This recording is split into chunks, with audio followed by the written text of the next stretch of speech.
안녕하세요.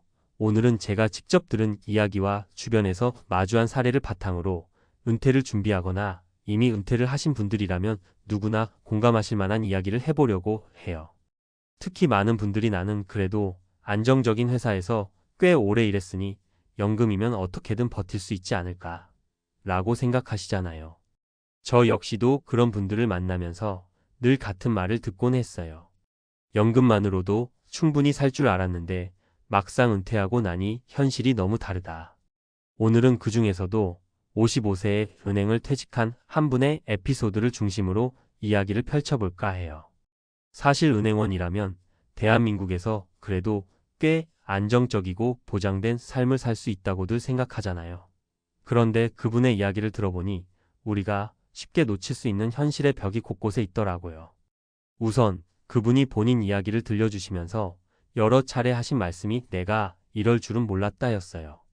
평생을 은행에서 근무하다가 55세면 적절한 시점이라고 생각하여 명예퇴직을 결심했지만 정작 그 후 2년이 지나고 나니 예상했던 미래와 완전히 다른 상황에 놓이셨다는 겁니다. 그러면 왜 이런 일이 생겼을까요? 은퇴를 결심할 때는 누구나 나름의 계산법이 있잖아요. 연금이 얼마 정도 나올 테고 아내도 소득이 조금 있으니 아이들 교육비는 어느 정도 정리되고 이렇게 저렇게 하면 살아갈 만하다 이렇게 생각하는 거죠. 하지만 현실은 참 냉혹합니다. 자녀들이 예정보다 공부를 오래 하거나 취업 시장이 좋지 않아 지원이 계속 필요해질 수도 있고 부모님이나 가족 중에 갑작스러운 질병이 발생할 수도 있어요. 아니면 자신이 직접 큰 병을 얻을 수도 있고요. 자, 그럼 이 이야기를 좀 더 구체적으로 해볼게요. 제가 오늘 들려드리고 싶은 사례는 크게 세 가지예요. 은퇴 생활에 예상치 못한 함정, 그리고 그 함정에서 벗어나거나 적어도 예방하려면 어떻게 해야 할지 구어체로 풀어가 보겠습니다. 1. 연금은 기본이지만 곧바로 현금이 부족해졌다. 첫 번째 사례는 바로 연금을 메인 소득으로 생각하는 순간 문제에 부딪힐 수 있다는 점이에요. 많은 분들이 은퇴 시점에 그래도 매달 나오는 연금이 있으니 생활비는 해결되겠다 하고 안심하십니다. 하지만 제가 만난 55세 은행원 분의 얘기를 들어보니까 막상 은퇴하고 나니 예상치 못한 지출이 곳곳에서 터졌다는 거예요. 예를 들어 자녀가 취업을 준비한다며 어학연수나 특별 과정을 듣게 되었는데 생각보다 비용이 많이 들었다고 해요.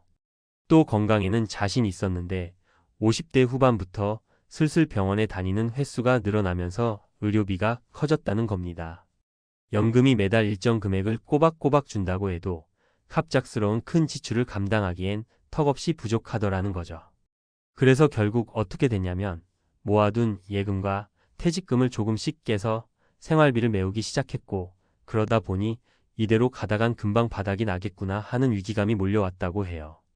연금이라고 하면 어떤 든든한 뒷배처럼 생각하기 쉬운데 실제로는 목돈이 한꺼번에 필요한 순간이 찾아왔을 때 대처가 어려운 경우가 많습니다. 그러니 연금은 기본 안전망일 뿐 불시에 닥칠 큰 지출을 대비할 수 있는 비상자금을 따로 마련하는 게 정말 중요해요.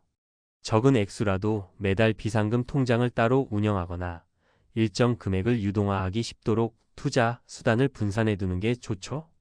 이 은퇴하고서야 외로움이라는 진짜 적을 마주했다. 두 번째 사례는 금전적인 부분 외에 심리적인 공백 문제입니다. 사실 은퇴 후 삶을 생각할 때 우리는 대부분 경제적인 측면만 걱정하고 준비하곤 해요. 하지만 더 무서운 건 삶의 의미와 소속감이 사라지는 거예요. 제가 아는 55세 은행원 분도 현직에 있을 땐 매일 동료들과 이야기 나누고 손님들 상대하며 바쁘게 지냈습니다. 회식도 자주 하고 작은 일에 대해서도 서로 의지할 사람이 항상 있었죠. 그런데 은퇴하는 순간 그게 다 끊겨버렸다고 해요. 아침에 일어나도 출근할 곳이 없고 그동안 쌓아온 인간관계도 대부분 일과 연결되어 있어서 일단 퇴직하고 나니 잠깐 안부 전화를 하는 건 가능해도 자주 만나고 서로를 챙길 기회가 급격히 줄어드는 거예요. 이럴 때 가장 위험한 게 내가 이제 쓸모가 없나? 하는 무력감과 우울감입니다. 심지어 가족들조차 자신을 무심코 대하거나 아빠 하루 종일 집에 계시네? 그냥 쉬세요. 같은 말이 때론 상처가 되기도 하죠. 이렇게 1년, 2년씩 쭉 집에 머물다 보면 경제력뿐 아니라 정신적인 부분에서도 한계가 옵니다. 그래서 미리 준비해야 할 게 내가 은퇴 후 무엇을 하며 시간을 보낼지 구체적으로 생각해두는 일이에요. 어떤 분들은 다시 취미를 살려보거나 봉사활동을 시작하기도 하고 작은 자영업을 하기도 하죠. 요즘은 지방으로 내려가 소규모 텃밭을 꾸리고 마을 사람들과 교류하는 분도 많고요. 중요한 건 내가 누구와 어떻게 연결되어 살지를 미리 구상해 놓고 실행에 옮기는 것입니다. 삶 체력이 버텨줄 줄 알았는데 내 몸이 내 뜻대로 안 따라주네. 세 번째 사례는 건강 문제예요. 요즘 50대, 60대 분들은 이전 세대에 비해 확실히 젊고 건강한 편이라고 하잖아요. 그래서 아직 체력이 남아있으니 60대가 되어도 뭔가 새 일을 할 수 있을 거야 라고 생각하시는 경우가 많아요. 그런데 실제로 한 55세 퇴직 은행원분이 그래도 난 건강하니 은퇴 후에 택시라도 몰아볼까? 아니면 자문 컨설팅 일을 잠깐씩 할까? 하고 생각하셨다가 예상치 못하게 무릎 수술을 받게 되셨습니다. 은행에서 일할 때는 주로 실내에서 근무하다 보니 별다른 무리도 없었는데 막상 시간적 여유가 생기니까 오히려 골프나 등산처럼 활동량 큰 운동을 갑작스레 시작하시다가 무리가 온 거예요. 그렇다고 조금 쉬어가면 괜찮으려니 했지만 중년 이후 회복력은 확실히 예전과 다르거든요. 12주 쉬면 될 줄 알았는데 자꾸 통증이 재발하고 생각보다 재활의 시간이 오래 걸렸다는 겁니다. 결국 차근차근 시작하려던 알바나 파트타임 일자리도 놓치게 되고 몸이 자유롭지 못하니 아예 의욕이 사라지는 상태에 빠지기도 했죠. 이처럼 자신의 건강 상태를 정확히 파악하고 무슨 일이든 시작하기 전에 점검을 해두는 게 좋습니다. 단순히 나는 아직 젊으니 괜찮다가 아니라 실제 건강검진 결과나 의사소견, 본인의 생활 습관 등을 종합적으로 살펴봐야 해요. 혹시라도 위험 요소가 있으면 재정적 대비는 물론이고 운동이나 식습관 관리 등 일상에서부터 조금씩 습관을 바꾸는 노력이 꼭 필요합니다. 그래서 어떻게 해야 할까? 위 세 가지 사례를 보면 결국 은퇴 후 삶이 단순히 연금 액수를 기준으로 버틸 수 있다, 없다를 결정할 문제가 아니라는 걸 알 수 있습니다. 은퇴 이후에 겪게 될 수많은 변수와 위기 상황을 조금이라도 줄이려면 경제적, 심리적, 사회적 준비가 모두 필요해요. 경제적 준비, 연금 이외의 비상자금이나 투자 계획을 세워서 예상치 못한 지출에 대비해야 합니다. 심리적 준비, 은퇴 후에도 의미 있고 즐거운 활동을 할 수 있도록 취미나 봉사, 소모임 등을 미리 찾아봐야 합니다. 사회적 준비, 가족이나 친구, 지역사회와 연결될 수 있는 소통 창구를 유지하거나 새로운 공동체를 형성해보는 것이 좋아요. 건강관리, 50대 이후에는 예전과 달리 몸이 한번 무너지면 회복에 시간이 더 걸립니다. 은퇴 전부터 주기적인 운동과 검진을 습관화해야 합니다.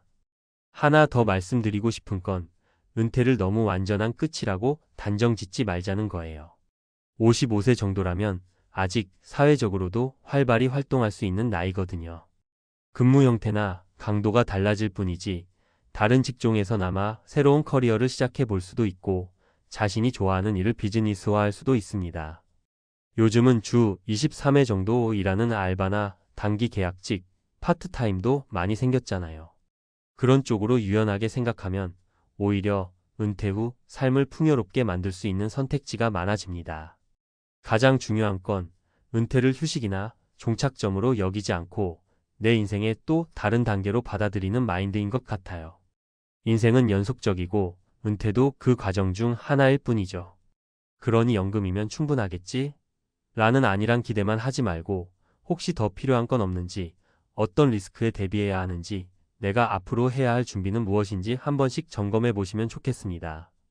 무엇보다 가족이나 친한 지인들과의 충분한 대화가 필요해요.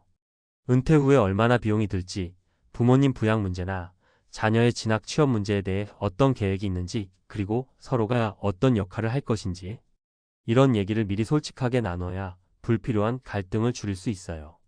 오늘은 연금이면 충분할 줄 알았다는 55세 은행원분의 은퇴 후 충격적 현실을 중심으로 은퇴 생활에 대해 한번 이야기 나눠봤는데요. 결국 은퇴는 하나의 새로운 삶의 장이라고 생각해요. 조금 더 경각심을 가지고 철저히 계획을 세운다면 우리가 은퇴 후에도 괜찮은 삶을 이어갈 가능성은 훨씬 커지겠죠. 이 글이 은퇴 준비나 이미 은퇴하신 분들께 조금이라도 현실적인 도움과 공감을 드렸으면 좋겠습니다. 모두가 의미 있고 안정적인 은퇴 생활을 보내시길 바라며 오늘 이야기는 여기서 마치게요. 감사합니다.